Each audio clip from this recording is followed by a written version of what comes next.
how that all worked out. So, are we live? Yeah, we are. Right What's up, on. everybody? What's going on? Welcome to Whiskey Thursdays. And if you're watching live, make sure hashtag live. And if you're watching the replay, hashtag replay. You're so mellow. Smash that like button. Smash that like button. Right? Oh, man. There are no viewers yet.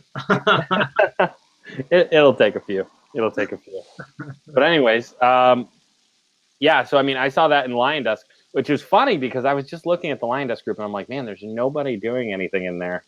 Right. This might be a really great opportunity for me to punch something up. And like within a few hours, you had posted that and you had like just comments galore. And I'm like, well, I'm not going to dive in right now. There's piranhas in the water.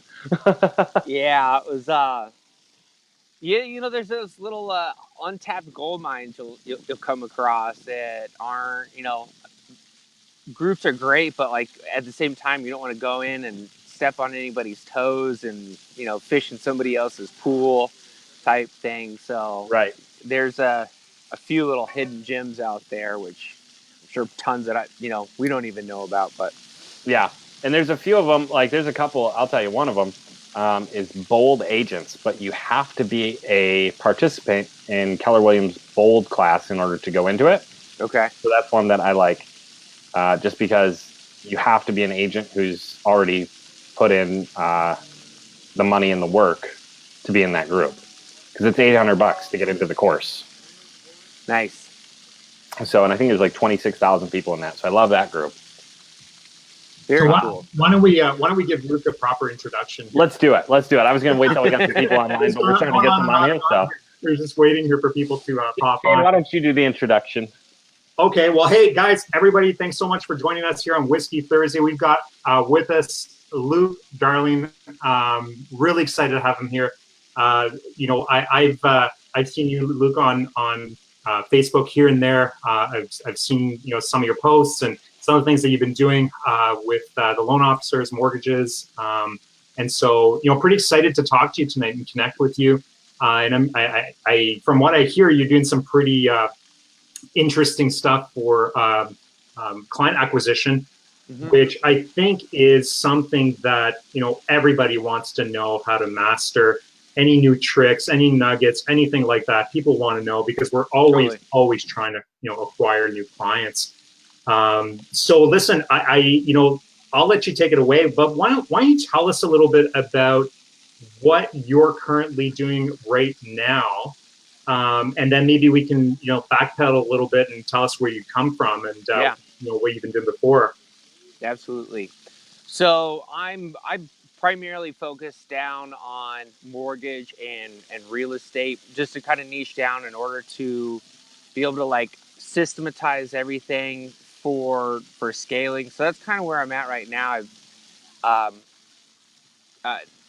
wasn't really sure like how far I wanted to kind of take this thing. At first, it was more of, it came out of another business that I was doing, and I'll jump back into that. And it was more of just kind of a side thing, and then it started to get some wheels and some traction and stuff. So right now it's, you know, I'm to the point where it's like, all right, I need to scale things, because it's kind of just taken on a life of its own. So I am doing primarily done for you for clients, full automation. I mean, you know, the whole nine that it takes to keep clients on board long term. Yeah. Which, you know, it's just like generating a lead is just the tip of the iceberg. Yeah. So, you know, really it's equipping my clients with everything that's necessary for them to like close the deals. So I'm getting into things like doing like sales training, like little mini courses and stuff for my new clients to like, so they know how to work the leads properly. And then not only doing all the building out all the automation and follow up and everything to give them the, you know, the best shot possible. But it's really trying to, you know, push that envelope and where how much more value can you bring and I bring to my clients, and how much closer to the sale can I get them? Exactly. Because the closer to the sale that I can get them, the more value that I have, the more I can bring to the table, more I can charge. So I've gone kind of back and forth with bringing on new clients, and then kind of toggling and switching gears with a few little information products, some coaching and some education stuff, which has worked really well for kind of like my schedule right now. I am, before we went live, we were talking about, our little kiddos and stuff. So a big part of my life and kind of what's important to me is spending time with my family. So I have like a 4 to 5 hour work day that I have budgeted for myself so I can spend time with my family. So it's really makes me focus on, putting systems in place, standard operating procedures, and then, and I found some information products kind of help supplement that time that I have available. And it's kind of a great combination to go with my clients and help my clients and other people as well. So what's a little bit about your background? I'm curious to see that as well. So, I had gotten into, I was in the mortgage business back in the day, back in like subprime days. Yeah. So I got into the business through a friend. He showed me some of the money that he was making at the time, which was stupid. You could fog a mirror and literally make 200 grand a year if you're in the business. So I decided to jump into that. I ended up owning a 60-man mortgage shop. Wow. What's up, John? Thanks for joining us, by the way. Right on, guys. And I had a mortgage shop until 2012. Got out of the mortgage business in 2012. Opened up an insurance agency. Okay. And that's kind of where the whole lead gen kind of like really kind of took on a life of its own. Was I was starting to generate leads for my referral partners. My primary referral partners were loan officers and real estate agents. And before you go there, what pushed you, or what gave you the nudge to get out of the mortgage business and go into insurance? The Federal Trade Commission. Yeah, so I had about a 9-month court battle with them. So it wasn't necessarily it was just the situation. What it was. So I was kindly asked to leave the business with a $3.6 million judgment and go on my merry way. Okay. Wow. Yeah. So, which, it was what it was. And, you learned from it, right? Totally. I learned from everything. That's a hard lesson, guys. Yeah. Learn from that. Wow. I'll tell you what, you learn the most from the ones that cost you. That's for sure. You're going to pay one way or another. Yeah. Yeah. Educations are not cheap. But they are valuable. So. Very valuable. So that pushed you into the insurance realm. Yep. Got into insurance. So I still have an insurance agency. But I had always been into marketing. Marketing was always my thing. When I had my mortgage shop, that was my, that was my bread and butter. That's where I got my rocks off. Back then it was, mailers and press ones and stuff. Then it started getting into the digital. But so through the insurance agency, I was looking to bring value to my referral partners and I was like, okay, well, how do I separate myself from everybody else? Started generating purchase leads for my referral partners, handing those out to my referral partners. They started asking for more of them.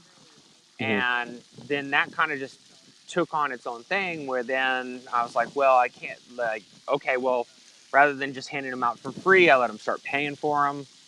And then rather than just paying for them, then I was starting to charge a fee for them so it just kind of just naturally progressed into an agency, and then took on a partner to handle the day-to-day for the insurance stuff. And now I'm pretty much just full-time marketing. Wow. So are you mostly so you're doing mostly marketing for like on the mortgage side for LOs and for real estate, like for agents and loan officers? I would say probably 80% of my clients right now are loan officers. I have a couple insurance clients too, but the insurance that marketing on the insurance side is mostly just for my office, for my own personal office. Okay. And I believe, are you doing quite a bit with chatbots? Yeah, so I've been getting into that, and have been in that for a little while, and it's been, it's been great. I just love the functionality of it and the personalization of everything, and so if we're not growing, we're going. So it's gotta, it just like anything, I'm constantly trying to what's new out there, and push the limits. So maybe you can answer the question, which everybody's always asking: ManyChat or ChatFuel?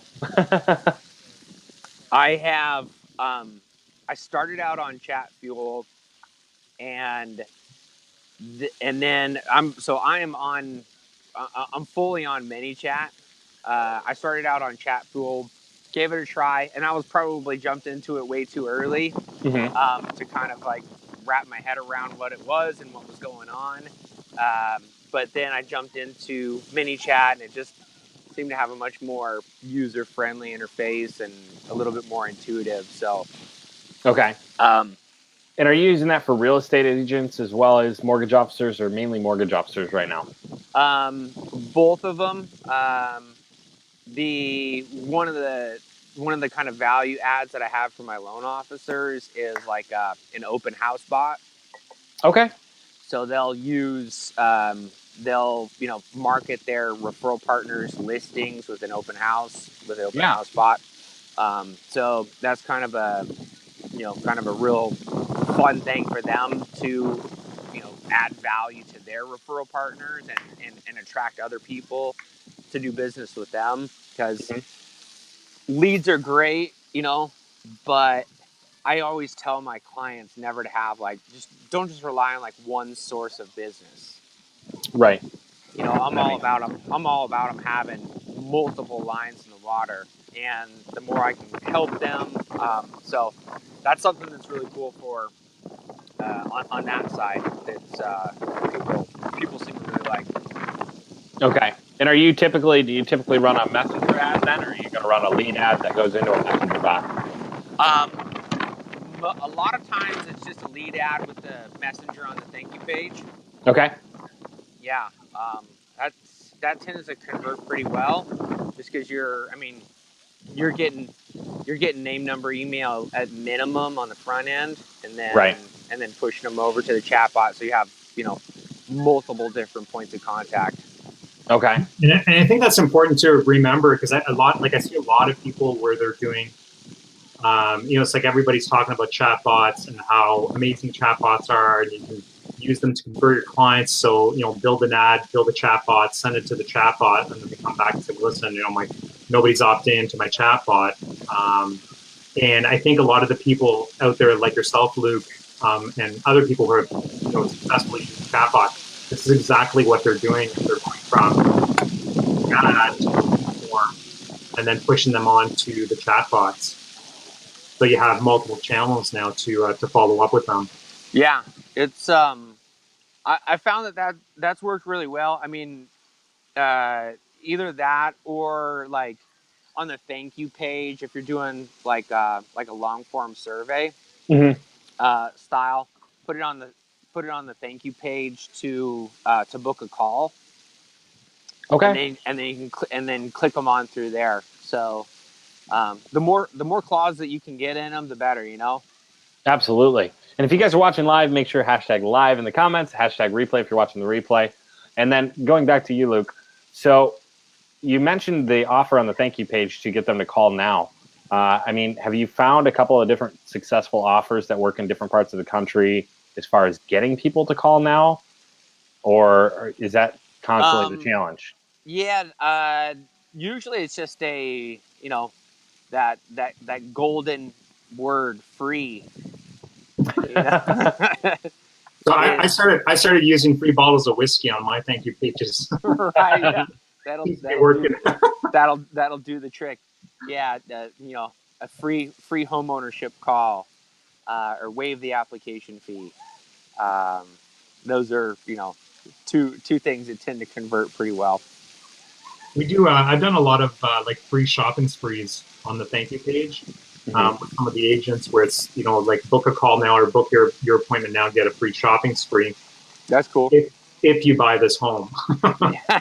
Once you buy the home, you get a $500. Once you buy the home, then you get a gift card to some. But it works. Like, I mean, people book those calls and they book directly into the calendars. Nice. Yeah, the other one that I've seen work really well is free home inspection, right? So a lot of times a real estate agent's going to charge a transaction fee. Yeah. And if they charge like a $4.95 transaction fee, they can still use part of that money to cover the home inspection. And that gets basically credited at close. I like that. So if free home inspection, I've seen emails where it's like, hey, if you call now, I've got 2 free home inspections for anybody who wants to see houses this weekend. Even if you're not going to buy for an extra month, if you go out and look at some houses this weekend, I can get you one of those coupons, right? Like that. Yeah, that's and awesome. if somebody opts into something like that, like they're pretty much glued to that real estate agent because now they're going to save $300. Right. Yeah, I've seen I've seen that, and the appraisal one. But obviously that's kind of dependent upon who you're working with. So. Yeah, and that would work really well with the mortgage officers, I would imagine. Okay. That's pretty cool. And if that gets them to call quick, I mean, that's what counts. We're always open to new offers. And if you guys have questions, make sure to put them down in the comments below. So I'm curious on who does all your follow-ups? Because I know that, this is a big thing, right? Well, and I think we should probably define the follow-ups, right? Because you mentioned follow-ups and automation at the same time. Yeah. So is there call follow-ups? Is it email? Is it text? I mean, what does your follow-up typically consist of? And you don't have to give us your exact plan, obviously. But yeah. Unless you want to throw it down in the comments. No, I mean, that's, that was one of my, baits that I'll use to get like the, your email follow-up, Shane. Kind of just give that shit away for people to bring them in as, a lead magnet. But my follow-up is text message, email, and messenger bots. Okay. Yeah. I really stress for my clients to kind of like, call your leads. Yeah. And do you provide a call plan for them? Do they call them? I think that's a big challenge, getting your clients to call their leads.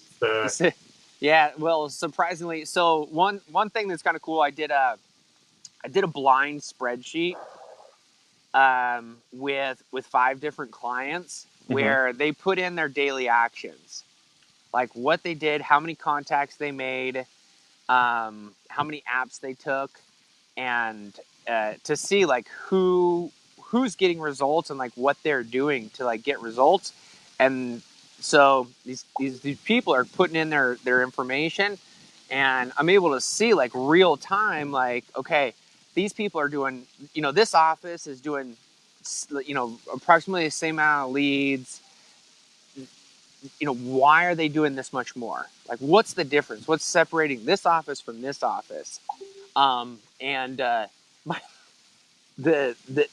biggest takeaway from, after doing that for 90 days was the ones that actually call their leads are getting better results. Imagine that. Obviously. Makes sense, right? Yeah, totally. Now, so are you sharing? Sorry, Matt. Are you sharing those results with the offices? Sorry, Matt. Yeah. So it's a shared Google sheet. Oh, okay. So, So it's like anonymous bear, like anonymous badger type thing. Yeah, Where everybody, all the Google. right?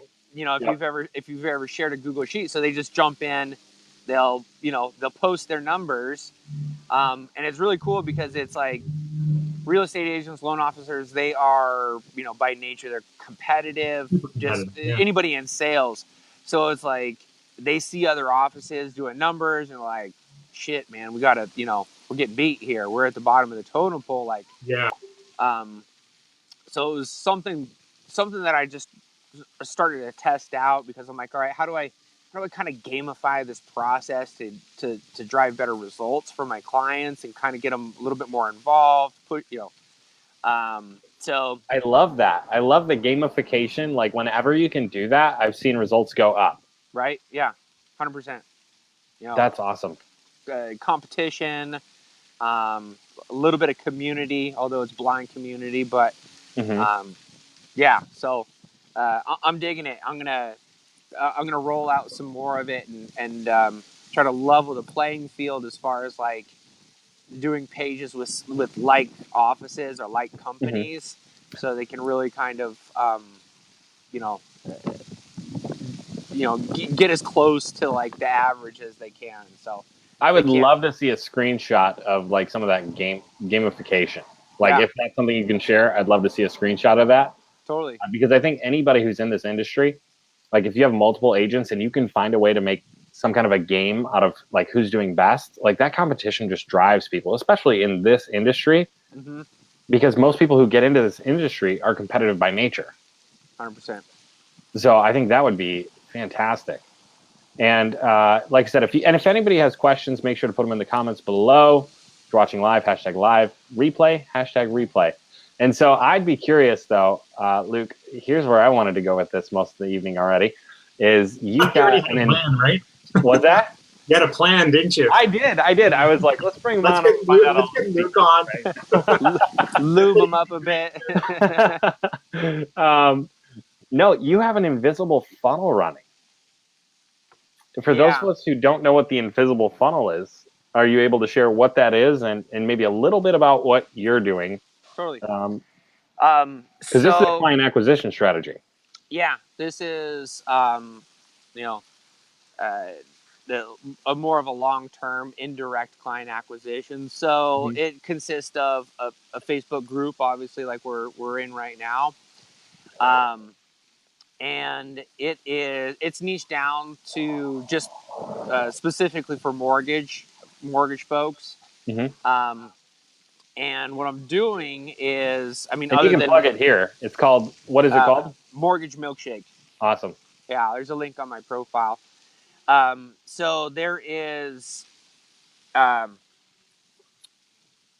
than doing, little value add videos, kind of like this and a few other things, I have been running a national lead gen campaign and then dropping all the purchase business and all the leads directly into the group.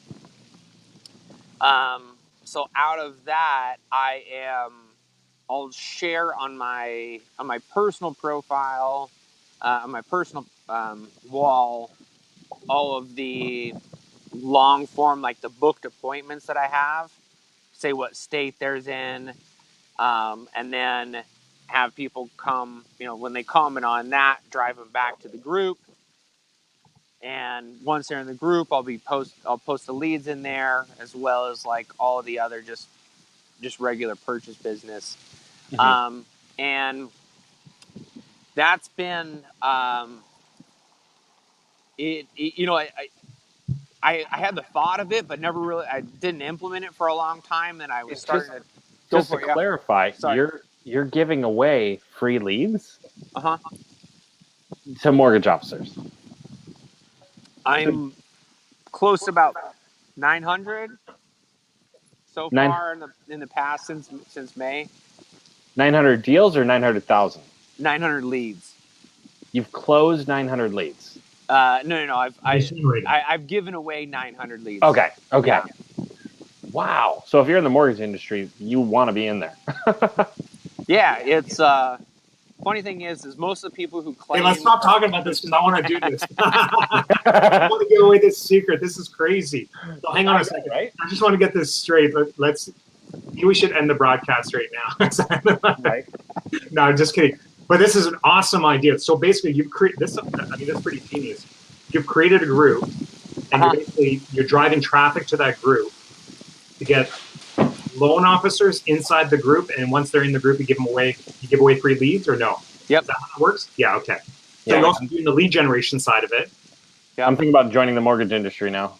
That's really interesting. So the incentive is basically to hop into that group so they can get free leads.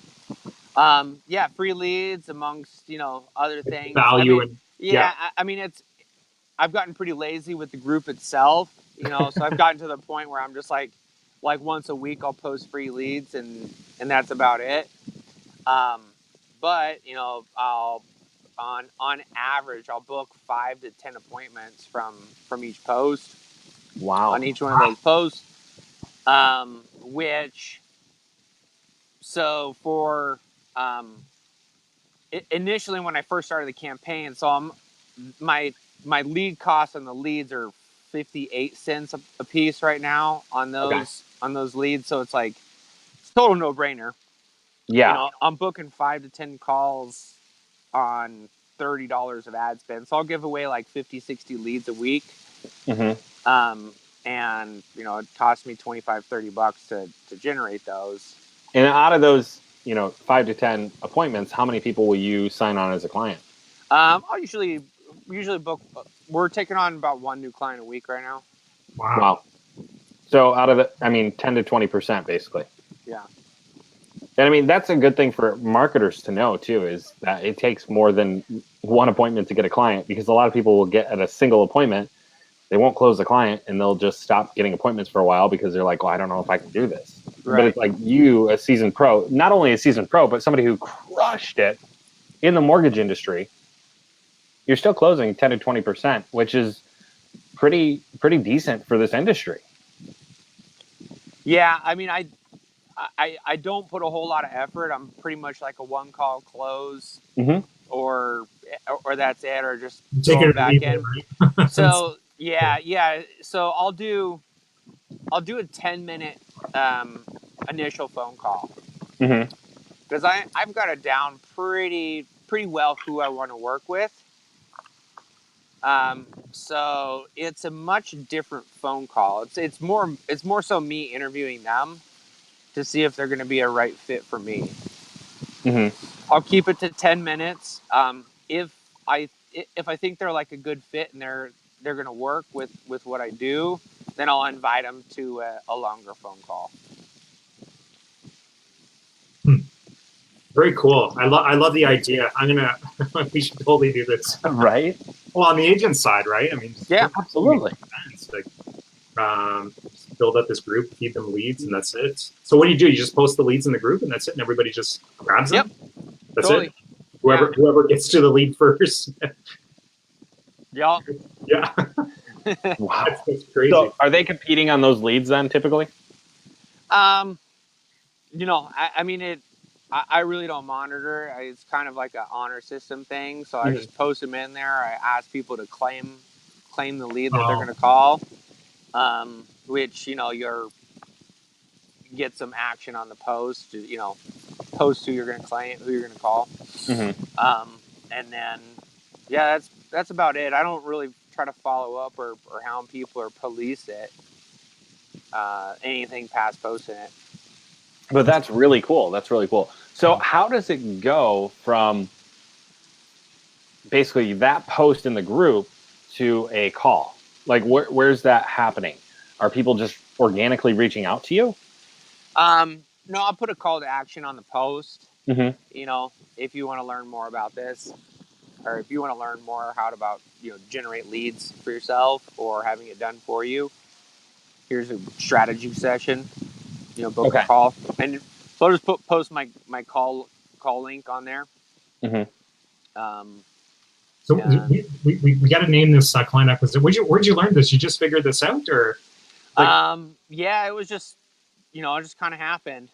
I think it's genius, honestly. Dude, I think I got the name. The Darling Client Acquisition. Darling Acquisitions. Darling Acquisitions or something. I'll take it. Absolutely, yeah. No, you should definitely The take Darling Method. There we go. The Darling Hashtag Method. The Darling Method. There you go. The Darling Method.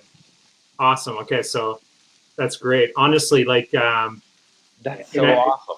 Yeah, thank you so much for sharing that. And that there's a ton of value in that. And I think for people that are maybe not people so much that are starting, in the real estate niche, because we have a lot of marketers in this group that are, they're obviously working with, trying to acquire real estate agents, and it's tough, right? Like it's. I would think that most people are probably not even getting close to 5%, closings from their appointments. I think it's really, really hard. Yeah. You've got an advantage, I think, because you were a loan officer and. Or you were in the mortgage industry, and you obviously have some sales skills as well. Mm-hmm. So that plays a big role, I think, in that. So, but for guys out there that are looking to scale their business and looking to acquire a lot more customers at a quicker pace, this is a really good strategy for sure. Yeah. Very sweet. Yeah. Thanks for sharing that. Much appreciated. Yeah, absolutely. So. That's one thing I've learned and I've really tried to embrace recently is there's just so much business out there. It's like stupid to not like for real, be selfish with information and really how many clients can how many clients can you manage at one time? I mean, if you got a 50 or 100, that's not even making a dent in the market. Yeah. So absolutely. How many loan officers in the U.S.? I think last time I checked on when I was searching just on LinkedIn, there was 70,000 connections to but I think it's several 100,000. Yeah. I mean, there's millions of real estate agents, Yeah. Mm-hmm. Yeah, we got something like 2.2 million. Right. And that actually brings me to a question, because I was watching a couple different videos today about the real estate industry, and everybody's talking about the shift. I mean, how long were you in the mortgage industry? Close to about 10 years. 2000. When did you start? I want to say 2000, about 8 years, 2004 to 2012. So you went through the whole market collapse and rebuilding. Yeah, I did went through peaks and valleys. It was, a nice little ride. Well, everybody's talking about the fact that we're headed for a shift, right? And we're starting to see it already. And as I've talked to different agents around the country, they're talking about there's more expireds. There's for sale by owners that are not selling. There's different signs that we're seeing that the market is making a shift. Days on market is going up. Multiple offers are dropping off a little bit. Especially on the coast, because obviously it comes in from the coast, right? But on the coast, they're starting to see this on the east and the west coast. So, I mean, have you noticed any of that with your business? I have. I've noticed some more heavy players realizing that they need to have some more direct-to-consumer business. Guys that are doing, $50, $100 million a year in business, where they're they're starting to get, they know it, they can feel it. So you're starting to see some different people kind of pop their heads up and say that's kind of the main indication that I've seen, from my vantage point. Yeah. And I mean, my background is with real estate side of it, with some of the heavy hitters there. And what we've noticed on the real estate side of things, and I'm sure you've probably seen similar on the mortgage side, is that some of these heavy hitters, they're not growing every year.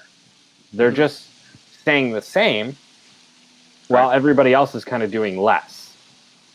Right? So they're taking ground, but at the same time, as they're taking ground, they're staying at a level playing field because everybody else is losing ground as things are starting to move. Have you noticed a similar thing in the mortgage industry? I haven't really kept an eye on it like that at that level, but I think that the conversations that I'm having would probably be very similar to that. So You're still signing clients, which is great. yeah. And I'm curious from your standpoint, going through the peaks and valleys, though, what does it mean to a marketer if there's a shift in the market?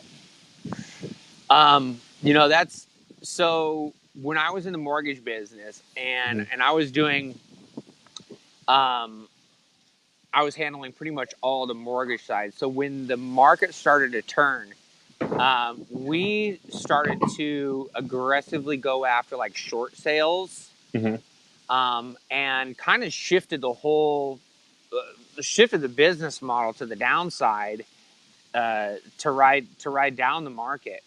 And it took a lot of kind of getting creative. So, I've been working with some of my old partners that I had from back in the day on some stuff.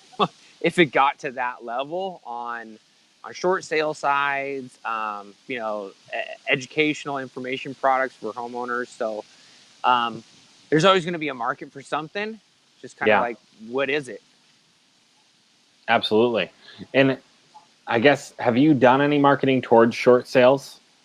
Not in this environment. It was back during the crash. And Facebook was a lot different back then. Yeah, I wasn't, I don't even think I was on it back then. I was kind of protesting. I think I was on MySpace at the time. It's all good. It's all good. I was there too. Right. So yeah, I mean, back then I was doing like press ones and mailers though. So, that's what was fashionable at the time. Yeah. Well, so Luke, let me ask you. So you're basically signing up one new client a week, which is roughly about 50 new clients a month. A year. Sorry, a year. Cheers, everybody. Yeah. So 50 new clients a year, and that's you're working 4 hours a day. Yeah. And so for anybody out there that's looking to achieve those types of numbers, like I know what it's like to manage 10 clients, and for me it seems to be a lot more than 10 or 4 hours a day. How do you are you outsourcing a lot of what you're doing? Have you systemized everything? What allows you to scale to that level? And also, before we go there, I'd be curious, where are your typical client retainers at? Yeah. And do you include the ad spend or not? So I will. And obviously, they're all across the board. Yeah. So I don't have one specific include or exclude. If I am in a market where I know I can get like super cheap leads, sometimes I'll bundle it. If I'm in a market that I know that's super expensive, I'll separate them. Okay. And I mean, in the mortgage industry, they're used to paying like $50 to $75 a lead for those really good leads, right? Yeah, I mean, there a lot of times, like from the Zillow stuff, I'll have conversations with people that are coming off of a Zillow contract and they're looking at their numbers and they're like, man, I'm paying $70, for a lead, and so yeah. But at the same time, these are also the same people that are getting inundated with marketing, their news feed filled up with another, with somebody else offering something else. So yeah. And are you able to say like where your low end package goes until your premium package, as far as for somebody who's just getting maybe a few basic leads versus somebody who's getting some really high quality quantity as well? Yeah. So one of the things that I did and kind of embraced from the marketing is doing like a value ladder. So makes sense. So for example, if I have somebody that's like, they fill out their form and they're just not my right type of client. to take on for a done for you service, like, which is where I'd like to. That's going to be like the high end of my value ladder. I have other things to offer them, so it'll be like a little, organic course, on how to, maybe generate some leads, or how to do some automation, or, purchase a chatbot, or something along those lines. Mm-hmm. From $500 to $1,000 to a more of a full self-paced, self-guided course, priced at like $3,000. And then the done for you, it's really got to kind of make sense financially for them and what they're able to do. That, from what I've learned long term, like, to keep a client, it's obviously got to make sense. So Right. I found individual retainers on, like, if you're just to take like a single loan officer, between like 12 and 15 is a pretty comfortable range for them. If 12 or 1,500. 12 or 1,500. Okay. And then usually probably about, I'd like for them to do about 600 to 800 in ad spend on that. Okay. To get some decent results. So typically, your total packages are running somewhere between 1,500 2,500. Is that about right? Yeah, for just like an individual. Okay. Last client I took on, they were, a $5,000 retainer. But they're going to spend $5,000 to $10,000 a month on ads. So, which makes sense. Okay.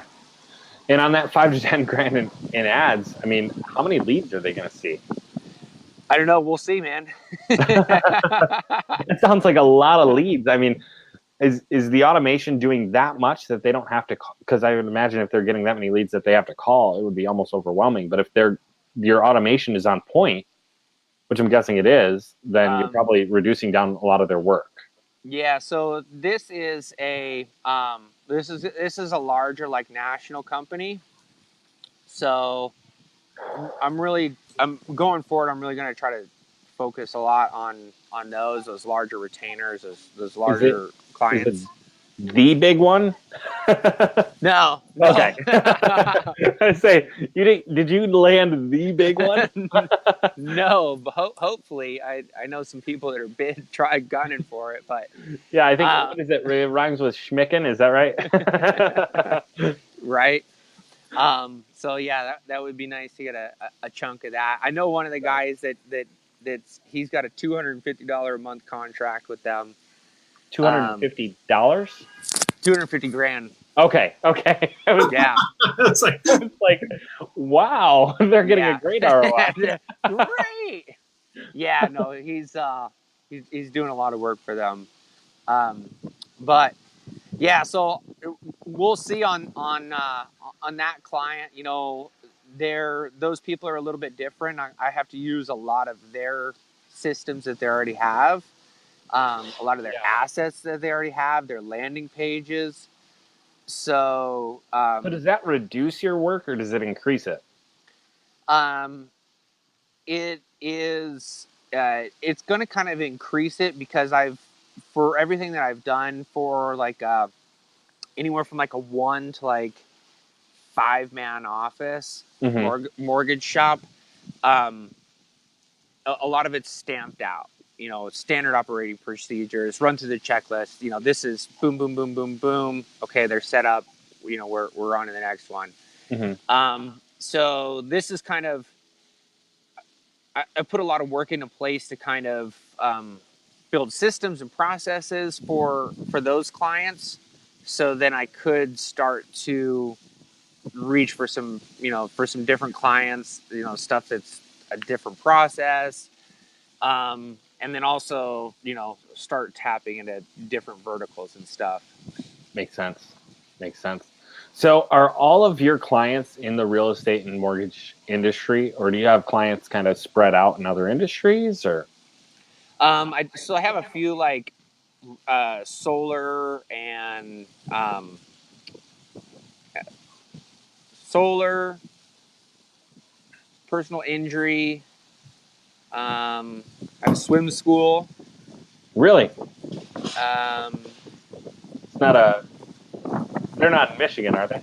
No. Okay. There's a No. swim school I see in Michigan all the time. I'm like, who does their ads? Wait a minute. Yeah, but most of those other ones are like local to me, where it's just kind of like where it's like a referral and kind of almost like it's not business that I went out to try to get. It's just business that came, and I'm through family or friend or something. I'm like, yeah, you know what? I'll put this together for you guys. So it's kind of cool though doing that stuff because it's keeps your brain working. Yeah, and one thing I noticed, going from the real estate industry to even looking at some of the other industries where I've had people approach me, is you start to look at even the stuff that you're doing normally in a different light because of the way that you look at another system or process. Totally. So, I mean, it might be targeting, it might be, who knows? But there's a lot of different options that you can learn from doing other clients as well. Or other niches. Yeah, definitely. And there's so much to be said about that. Absolutely. So, hey, sorry, I'm just looking at the time, guys, and it looks like it's getting really dark for you. Yeah, Shane, did we miss your question earlier? I'm sorry, I hijacked that one. Well, I was just wondering about the scaling side of things. But that's fine. I just, I know it's getting a little late, and typically we'll only we do these for about an hour or so. But what for anybody out there, that's kind of getting into this industry as a marketer, and that's either working in the mortgage industry or the real estate industry. Do you have sort of any words of wisdom that you can leave with people before we take off and shut down this? Amazing live. I would probably suggest to kind of just start out local, and reach out to people you could kind of maybe press some flesh with, because I think that'll kind of really change the dynamic of it, to kind of get a little bit of traction. Meeting someone face to face and doing something, and that's something that I totally didn't do. And if I was to do it over, I would have probably gone that route. Yeah, it's one thing I always suggest is stay in your local market. There's so much business. There's enough business. If you can drive to it, then why go across the country? Especially when you're starting out. Those face-to-face meetings and relationships that you can build, they're very, very valuable. And honestly, they're way easier to close if you can go to their office and talk to them. Right. And they're easier to scale. If you're working with an agent from a brokerage with 150 brokers or 150 agents, and you need him at his office, once a week, you're bound to run into another agent. Right. Or why not offer some free training or get your agent to hook it up for you and just become more clients. Bump your retainer every week. Yeah, exactly. Well, with that, Luke, listen, I think we're going to end this. We got 4 minutes. We got 4 minutes, Shane. Oh, we do? Okay, well, listen. No, sorry. Mine's sorry. I got questions. 10. You're not on satellite time, right? No. So I guess for anybody starting out, what would be your number one client acquisition strategy for somebody starting out in this industry? Brand new, fresh. I think LinkedIn is still pretty untapped. Really? Yeah. I think that's a great place to start. Just write your page like a sales letter. Your profile like a sales letter, and start sending out connection requests in your market. I love it. Yeah. I love it. Awesome. Shane, do you have any other last minute questions? I guess his answer didn't take 4 minutes. Yeah, let me give you this massive strategy of how to acquire clients here. Just go to LinkedIn. Go to LinkedIn, set up your profile, and connect with a bunch of local people. Yeah, it's definitely good. I mean, it's a good, it works, right? So. Yeah, I mean, for somebody who's getting started, you got to keep it simple. Absolutely. It's true. I just say, like, leave your house. Go talk to people. Yeah. If I was to do it over, well, it's pretty much what I did. But if I was to do it over again, I do a lot more of that. Just I was so wrapped up in trying to, connect with my email list and just on Facebook and stuff like that. I just forgot that there's other things out there. Right. That was the exact same way. Yeah. That's awesome. Anyways, Luke, listen, really want to thank you here. For anybody that's just that's on with us right now, or if you're just getting on, you've got to watch the replay, because Luke dropped some awesome value bombs in here about client acquisition, stuff that I mean, it's brand new to me. I'd love to try it out. And Luke, thank you so much for hopping on here with us tonight. And honestly, this is the first time you and I have chatted. It's great to finally meet you. I've seen you all over Facebook, so it's great. Matt? Awesome. No, I just want to say thanks for coming on. Like I said, I've been keeping an eye on what you're doing. I see in different groups and whatnot. I'm like, all right, we got to get him on the show. So thank you so much for coming on. We really appreciate it. And especially with as much as you shared, like, it's so valuable for everybody who's watching. So thank you for that. Awesome. Thank you, guys. Okay, Luke, take care. Super connect. Okay, bye-bye. Later.